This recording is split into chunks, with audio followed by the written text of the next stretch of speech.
Hello. So I'm right back here, and you'll see in front of me of why I'm all the way back here. Normally the camera that's sat on the tripod will be up on here, and a touch in it'll be a bit closer to me. So I'll put you over on the other side of the workshop so you can see this beauty in front of us, in front of me shall I say, and we can do a bit of an update. So if you follow the Facebook page of the build, I do these updates to kind of go alongside that. So you might have already seen the picture of the frames go on, and I've put the two stretchers that I've already done inside to give the frames some shape. And I've been working on the tender that's here, which I don't know if you can see it from over there. I'll probably at the end of the video just do a bit of a flyover of what's going on. Excuse if you can hear fireworks in the background, that's someone's getting a bit overexcited and deciding they want to set fireworks off again. I don't know why, it's just lunacy these days, seems to be any excuse. So what can I tell you about progress wise? I'm machining more of the axle boxes at the minute, as well as obviously you can see I've put this together. I'm going to be bringing in my old loco trolley that the home side used to be on. I'm going to bring that into the workshop for all of this to go on. So instead of it being on two benches like it is here, one of them being quite a flimsy bit of a bench, it certainly won't take the weight of the engine or anything when the cylinders and wheels and that go in it, or even when the rest of the stretchers go in it for that matter. So the loco trolley, everything will fit on it, and then I can work on it as I like and get underneath it if I need to and stuff like that. Tender frames. So as I was saying, Facebook page, I'll put a link on in the comments, just so that it can direct you to it. I do put the odd photograph on there and stuff in between doing these video updates. So if you follow the Facebook page, I'm ready to split those frames down now, to drill the horn guides, the bushes for the brake shaft, to clean up the holes, countersink a lot of the holes for the spring hangers. The brake hangers, I've been messaged and said they're imminently on their way, so they shouldn't be too far off. So then the spring hangers, brake hangers can get riveted together. But before I do those, I'm going to drill the horn guides so that they're all the holes are drilled for the rivets, but then I'm going to sandwich the frames together and take the last of the material off the faces of the actual horn guides. They are over thick and they need to be brought back, so I've got the right clearance for the axle boxes. I did it on purpose, I left the material on them on purpose. I'm going to sandwich the frames together, bolt them together, put them in the mill and just take them back to a more near what the size they should be. And then when the frames are then built up, I can flip the whole lot upside down and put it in the mill and go across them when they're all built up and all the bolts are in and everything's tight, just to finish them to the finished required size. Then I know that across there, across the frames, each axle is going to be dead true to each other. One side is going to be in the same spot as the other side. There's no issues. As I said previously in the videos moons ago, the frames are pretty square anyway, but doing that just makes sure that each axle is bang on. So that's what's going on with those next. I haven't got any more springs done yet because I've been doing other things with this and working a lot, and also if you follow my wagon building, I've been doing a lot of drawing for some wagons as well. So there's been lots of drawing going on and not much making going on. Excuse me, I've just had my tea and I'm got a bit indigestion or whatever and talking too fast. So last weekend, model engineering exhibition over at the Warwickshire Event Centre. Good show. I enjoyed it. I saw one of my followers and a friend on Facebook on there, and he came over and said hello, and he said it was your cap that gave you away, so he thought he'd make himself known. So it's always good to say hello to people, especially if you do anything like this and someone follows your page and you build progress and they go, oh fantastic, I love what you're doing, you know, keep up the good work. It kind of gives you a bit of a kick up the arse motivation wise, you know, and you knowing that people do enjoy it and carry on doing what you're doing. So if you share your pictures on your own Facebook page and stuff like that, or into a model engineering group like I do, keep doing it. People are interested. You might not get many likes on the day on putting the post out, but the next time you're at a show or at a track somewhere, someone might come up and go, oh, I'm following your build with interest. So keep it up. It's always good. Yeah, so fantastic show. I enjoyed myself. Obviously picked up my loco frames, saw Ed and had a chat with him, and you know, and I found it was very busy. You know, the last 3 years I think it's grown a little bit size on size. I did my usual shopping list and went round, got some bits and bobs. They're the ones actually I had to order online, got them from EKP, just for stuff that I couldn't find on the day. I know that EKP do them, so I just got them. There's some I bought on the day, just to hand, 6BA small nuts. So yeah, I got to find what I needed. Purchased everything I wanted, to be honest, and the bits I couldn't find, as soon as I come home I clicked an order online and away they came. So it's very quick and simple. So let's if any of you went to that show, you would have probably seen, and if you didn't, you may have gone around with your eyes shut. There's a 7 1/4 A4 that's being built, Silver Fox. That build is something else. I shared the pictures on my own personal page of the engineering that's gone into that, and that is pure engineering. To me, looking at it, it looked like I was looking at a real size, full-size loco being built. You know, castle nuts in it and little lubricator pipes getting put in now. It looked phenomenal. So I like seeing that build progressing, and I see it year on year. So I hope he keeps going and keeps taking it to the show for people to see, because it's inspirational, you know, seeing that amount of quality going into an engine. 7 1/4 gauge stand.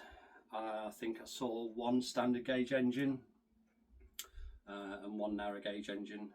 The standard gauge obviously catches my eye because it's from the Harvey family build. You know, if anyone's seen it, the N2 that Bruce did, that is a phenomenal engine. This, I think it's the N7 that is being built now. Again, it's coming on in leaps and bounds, looks amazing. But as for anything else standard gauge, there was, you know, the usual bits. Eccleswood had a stand there, which was good, but I think it's because it's just up the road from them, so why not? They had I think they had a 14XX on there and a couple of wagons, so it was a nice bit of standard gauge on their stand. I harp on about standard gauge because that's what I like personally, as you can tell. I prefer British standard gauge over narrow gauge, but as I said, anything steam is always good. Lots of traction engines and steamrollers and stuff there, that was good, and a good showing outside as well with engines in steam, which I didn't think there was going to be because the weather wasn't looking particularly brilliant, but people still made the effort and steamed up and were giving rides and stuff, so it was good. It was good. Not sure about the pricing on the food though, Jesus, or the quality of it, to be fair. So word of warning, if you go in there on an empty stomach, don't expect miracles. I'm not expecting gourmet food in there, but wow. So anyway, let's get back to the engine. Yeah, so tender frames ready for splitting, loco frames coming on. I've ordered some more bits from Ed already for the loco frames. I'm currently drawing the rear drag box. Now, obviously the back end of this engine has completely changed. If you have a Dick Stockings drawing of this particular engine, the back end, let me get rid of the drag beam, the back end of the engine, the frames come down, there's a step there and it goes straight along. It doesn't have this slope here and it doesn't have this step down bit here. Mine has, because I've copied the full size. I've copied the works drawings. So the drag beam is a dead fit. The drag beam is a dead fit to that there on the back, and then the drag beam obviously is going to bolt to this. But I'm thinking of riveting that to the drag box now, like full size would have been, so that'll be all one part, as opposed to how I've done that one where I can take the drag beam off to just leave with the drag box. And same as at the back, I might rivet that on. I'm just in two minds yet, and I'm in the drawing phase, so I can do it as we're talking about it. So on the Dick Stockings drawings for the standard 2, he does a drag box and separate steam brake beam stretcher. I've done away with all that, and I'm doing a full drag box with steam brake configuration, exactly the same as full size. I'm copying it because that's what I want to do. Again, you're not going to see it where it is. It's underneath the cab. You'll never ever see it, ever, unless you, again, are in the steaming bays and you decide to look underneath it. The reason I've done that, or the reason I'm copying it, and it's all to do, as daft as it seems, it's to do with where the foot plate's going to go and how the cab fits on, because it's an integral part to what's above it. I know it sounds a bit daft and a bit complicated, and if you don't see it, what are you bothering? I've got that step down in there, the Dick Stockings stuff wouldn't fit in there now, it wouldn't look right, and I'd have to change the sizes anyway, so that means a redraw. If I'm redrawing it, I may as well just copy full size. So that's what I've done. So that's what's going on in that at the back end of there. I might have to do a video on the actual drawing side of things, or me sat at the computer, and do it that way, because it might be a bit easier to explain than me just going pointing at this and telling you what I'm doing.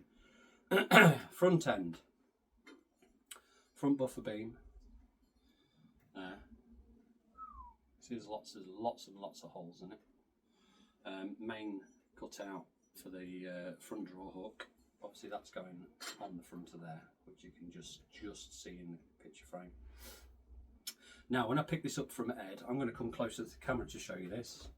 When I picked this up from Ed, I went, oh, I wonder why I've missed a bolt out there. Now I'm going to point to it. So if you look here, there's a double row there, and over here there's a double row, but there's one missing there. So I checked on the works drawings and thought, why have I got one here and not one over there? And the reason for that is that has been put in too much. I shouldn't have put that one in, and that's why it's got an arrow on it. You can just see there's a little arrow there. The little arrow is for me to fill it up. Yes, you can see that. I bounce the light off it. See that little arrow there, look? Boom. That is one rivet hole too many. So I'm going to fill that up so it'll look the same as that side. Row of rivets down, row of rivets down, engine frames go in the middle of that gap. And then there'll be a big piece of angle in the back behind the buffer stock, and a piece of angle inside there. The cutout slot for the draw hook, that's because the draw hook works on a big pivot, not the Dick Stockings one, which is a shorter pivot that's riveted to the back of this beam. If you do that, the pivot point for where the hook is won't marry up with the radius on the rubbing plate that's there. So remember that. If you're following the Dick Stockings drawings, your angle that's behind this, that the pin drops through for your draw hook, needs to be longer so that the pivot is in the correct place for your rubbing plate. So mine's going to have the proper drag beam behind it. So let me shimmy back over here. I we'll get back to talking what we're talking about. So yeah, so that's where we're up to with that one. Not doing anything with that at the minute because I'm waiting for bits, and I've also ordered some bits.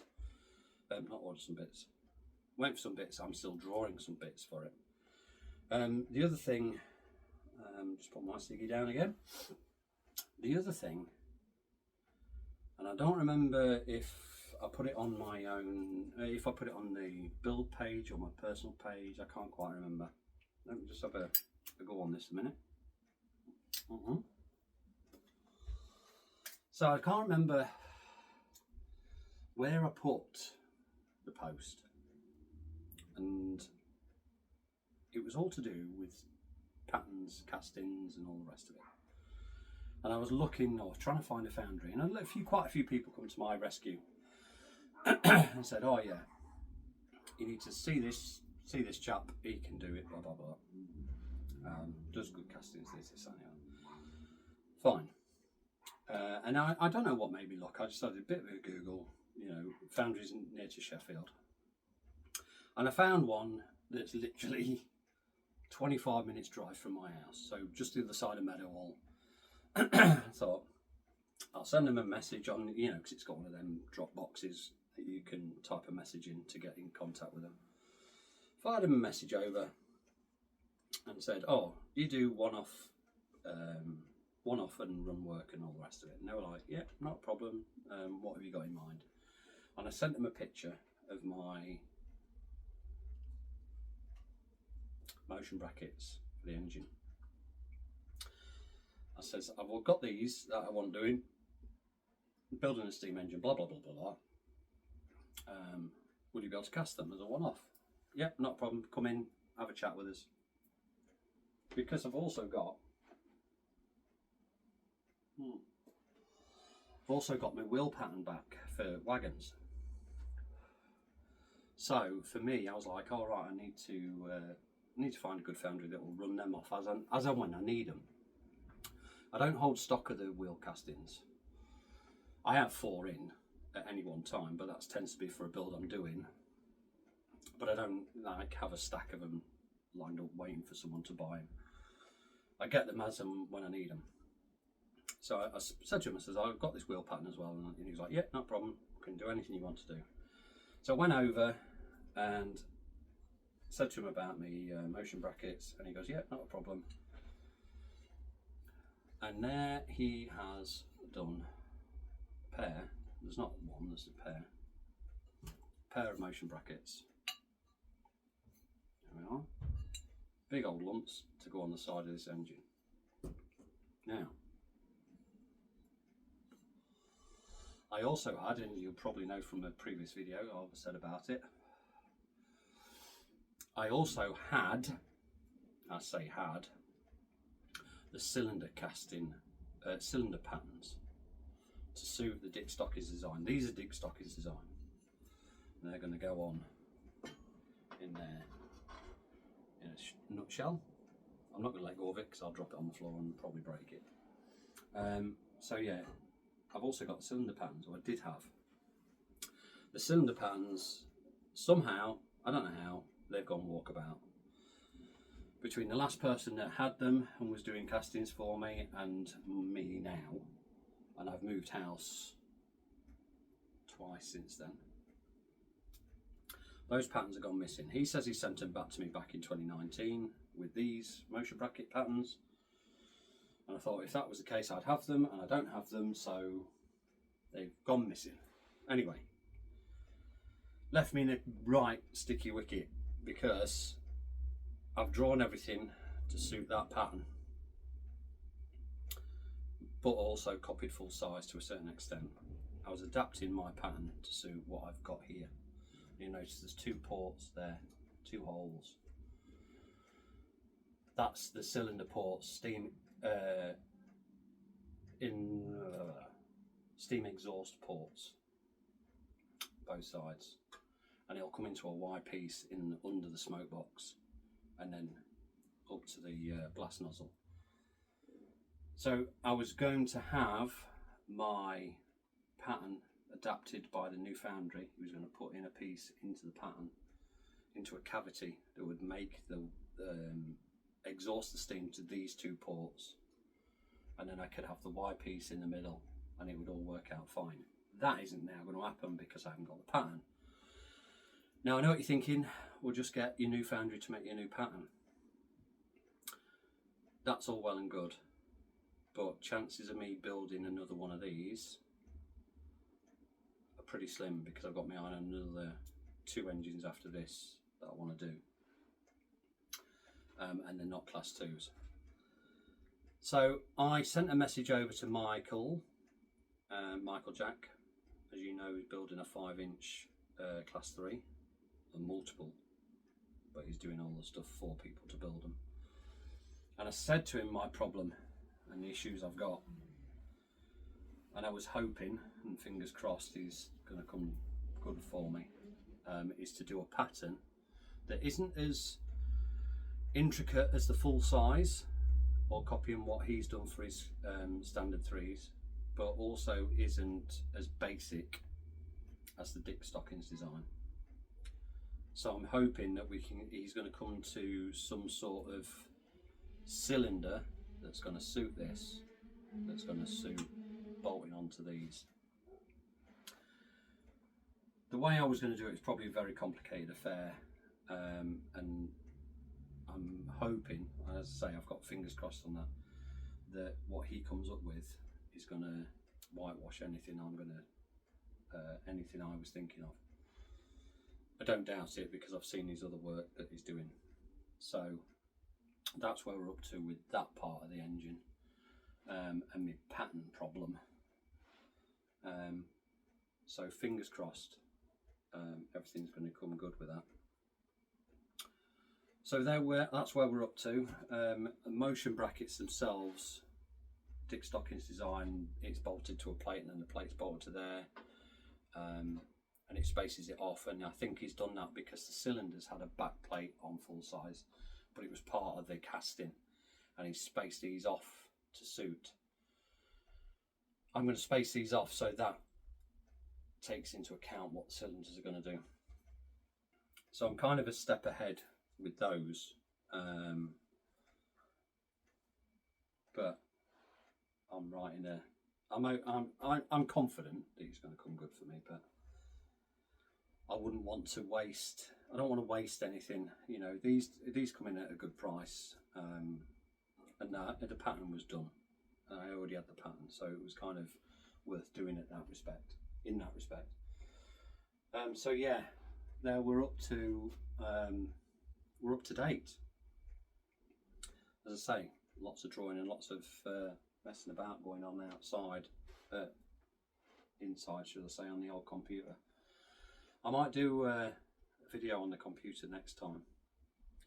Get it set up somehow and just show you what I'm drawing and how it's all going to go, because you'll see the drawings then firsthand of the loco frames, and you'll see what I'm progressing on with. I'm not going to do a video of me machining a bloody axle box or a wheel or anything like that, because there's plenty of people out there that do how to machine axle boxes or how to machine wheels. I like to just show people a bit of an update on what's going on and see it progress, because as I said, I've had someone come up to me and said love seeing the videos, love tuning into them and stuff like that, so thank you.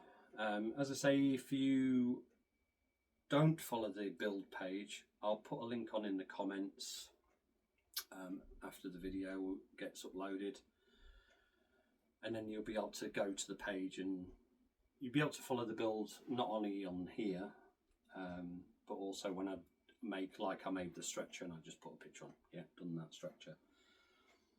You only see it at the minute, you only see it on what I put on the old YouTube, whereas on there you'll see it firsthand.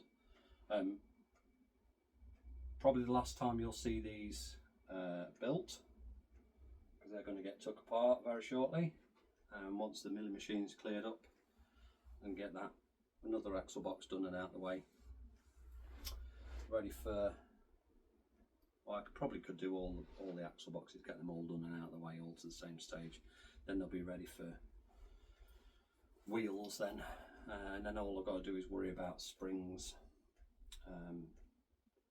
because once this all gets riveted together, it'll be on its wheels in a matter of minutes, really, because it'll be plonked straight on.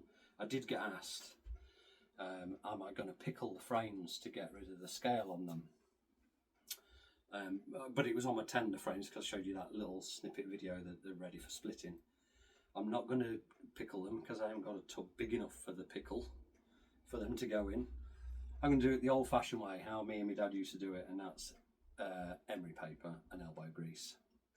So that's what's going to happen to them. And the same with the engine frames when they need doing. And you look at it, it's a big old lump to emery paper, but that's what we do it for. To do a good job. So yeah, anyway, I'm waffling on again for about half an hour, I think that time. Thanks ever so much for watching and tuning in, and like and share and subscribe, and if you haven't liked, shared and subscribed, do that now. I'll see you all soon.